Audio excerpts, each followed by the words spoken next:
ابن خراش ایک بزرگ گزرے ہیں اس کے زمانے میں، حجاج کے زمانے میں ان کی سچائی بڑی مشہور تھی۔ ان کے دو بیٹے حجاج کے خلاف بغاوت میں جنگ لڑی، پھر وہ بھاگ گئے، پھر وہ چھپتے چھپاتے گھر آ گئے۔ سی آئی ڈی نے بتا دیا کہ ابن خراش کے بیٹے آ گئے۔ حجاج نے کہا آج ابن خراش کے سچ کا امتحان ہوگا۔ اس نے ان کو کھانے پہ بلایا، ویسے نہیں، کھانے پہ بلایا، کوئی ماحول نہیں بنایا تفتیش کا، انویسٹیگیشن نہیں، کھانے پہ بلایا۔ کھانا کھاتے کھاتے ابن خراش آپ کے بچے وہ ہمارے خلاف لڑے تھے، کہیں وہ بھاگ بھوگ گئے، کہ ان کی خیر خبر ہے؟ تو وہ ہنس پڑے، کہنے لگے حجاج زندگی موت تو اللہ کے ہاتھ میں، گھر بیٹھے ہوئے آ گئے، پہنچ گئے، سلام کرتا ہوں، سلام کرتا ہوں، آپ کو آپ کے بچے گفٹ کرتا ہوں، اگر آپ جھوٹ بولتے تو آپ تینوں کی گردن اڑا دیتے، سلام کرتا ہوں، آپ کو آپ کے بچے مبارک ہو۔ کہ میرے نبی نے کہا میرا امتی ہر عیب کر سکتا ہے، جھوٹ نہیں بول سکتا، دھوکہ نہیں دے سکتا، میرے امتی سے ہر گناہ ہو سکتا ہے، جھوٹ نہیں بول سکتا، دھوکہ نہیں دے سکتا۔ دیکھو میرے دفتر، میرے ملک کے بازار، میرے ملک کی منڈیاں، دھوکہ اور خیانت اور بددیانتی چند ٹکوں کے پیچھے، چند ٹکوں کے پیچھے۔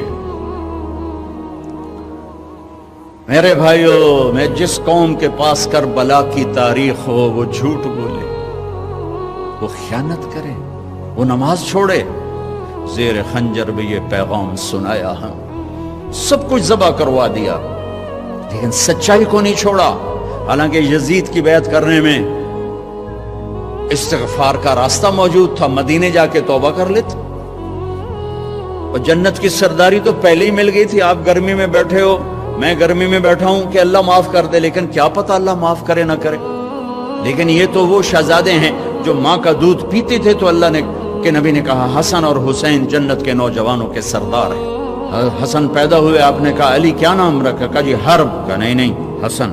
پھر حسین پیدا ہوئے، کیا نام رکھا؟ کہا جی حرب، لڑاکا۔ کہا نہیں حسین۔ پھر فرمایا اللہ نے یہ دو نام میرے بچوں کے لیے بچا کے رکھے تھے، آج تک کسی کو یہ نام نہیں ملے میرے بچوں کے لیے۔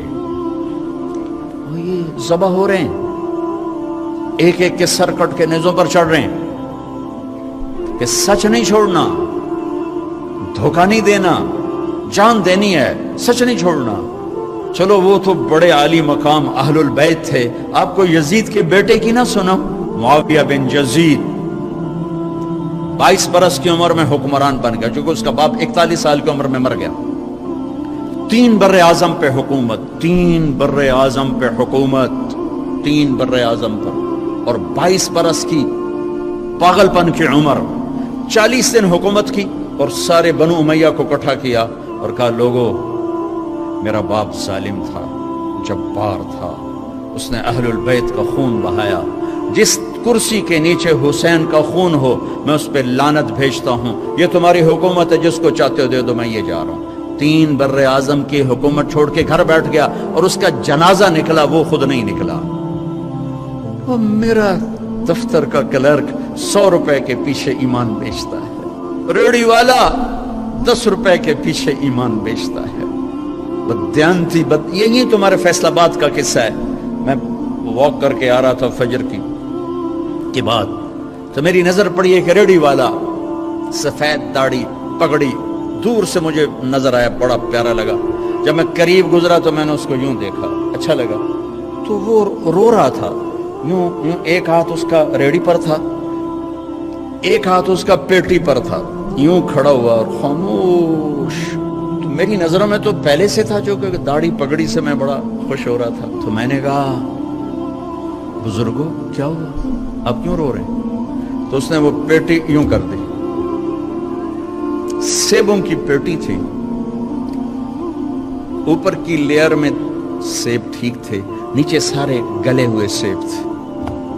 مجھے کوئی اردو سپیکنگ لگتا تھا، چونکہ اس کا لہجہ بڑا خوبصورت تھا۔ مجھ سے کہنے لگا بیٹا میں بہت غریب، اس نے جو بہت کے اوپر جو زور دیا نا، مجھے لگا جیسے میں چھری سے میرا کلیجہ کاٹ دیا۔ بیٹا میں بہت بہت غریب. میں روزانہ منڈی سے ایک پیٹی لاتا ہوں اور عصر تک بک جاتی ہے تو میں تازہ آٹا بچوں کے لیے لے کے جاتا ہوں. تازہ آٹا. آج کسی نے میرے بچوں کی روٹی مجھ سے چھین لی. دیکھو میں اب بھی رو رہا ہوں، حالانکہ اس واقعے کو 30 سال گزر چکے اور میری جیب میں کچھ بھی نہیں تھا کہ میں اس کو دے دیتا. میں تو ایسی نماز پڑھ کے باہر نکل گیا تھا. تو یہ بیٹی کسی بیوروکریٹ نے تو نہیں لگائی تھی کہ 22ویں گریڈ کا افسر بددیانت ہے یا 20ویں گریڈ کا پروفیسر بددیانت ہے یا صدر منڈی کا تاجر بددیانت. ایک مزدور نے پیٹی لگائی تھی. اور یہ یاد رکھنا، حکمرانوں کے تبدیلی سے حالات نہیں بدلتے، تمہارے بدلنے سے حالات بدلیں. تم یہاں جنید بغدادی کو بھی بٹھا دو تو صبح نہیں ہوگی جب تک میری اور تمہاری زندگی نہیں بدلے گی. تمہارے حوصلوں میں میوزک کی آواز سے چھت پھٹ رہی ہو تو جنید بغدادی کا حکمران ہونا تمہیں نفع نہیں پہنچائے گا. ہمارے دفتروں میں کلرک سے لے کر سیکٹری تک رشوت لے رہا ہو تو اولیاء کرام کی حکومت سے تقدیر کے فیصلے نہیں بدلیں گے. بنو امیہ کے حکمران ظالم تھے لیکن اسلامی فتوحات کا دائرہ پھیل رہا تھا چونکہ عوام اللہ کے بڑی محبت کرنے والے تھے، اللہ پہ مرمٹنے والے تھے، اللہ پہ قربان ہونے والے تھے. میرے بھائیوں، اپنے آپ کو بدلنے سے شروع کرو. چھوٹا سا وظیفہ بتایا، سچ اور دیانت. سچ اور دیانت، چھوٹا سا وظیفہ بتا. اپنے سے شروع کرو. سیاستدان برے ہیں، پہلے کون سے اچھے رہے؟ حکمران برے ہیں، وہ برا ہے، وہ برا ہے. اگر تم اوروں کی برائی دیکھو گے تمہیں کوئی اچھا نظر ہی نہیں آئے گا. اپنی برائی دیکھو گے تو تمہیں سارے اچھے نظر آئیں گے. تجھے کیوں فکر ہے اے گل دلے صد چاک بلبل کی، تو اپنے پیرہن کے چاک تو پہلے رفو کر لے. اوروں کی کمیاں نہ دیکھو، اپنی دیکھو. اپنے من میں ڈوب کر پا جا سراغ زندگی.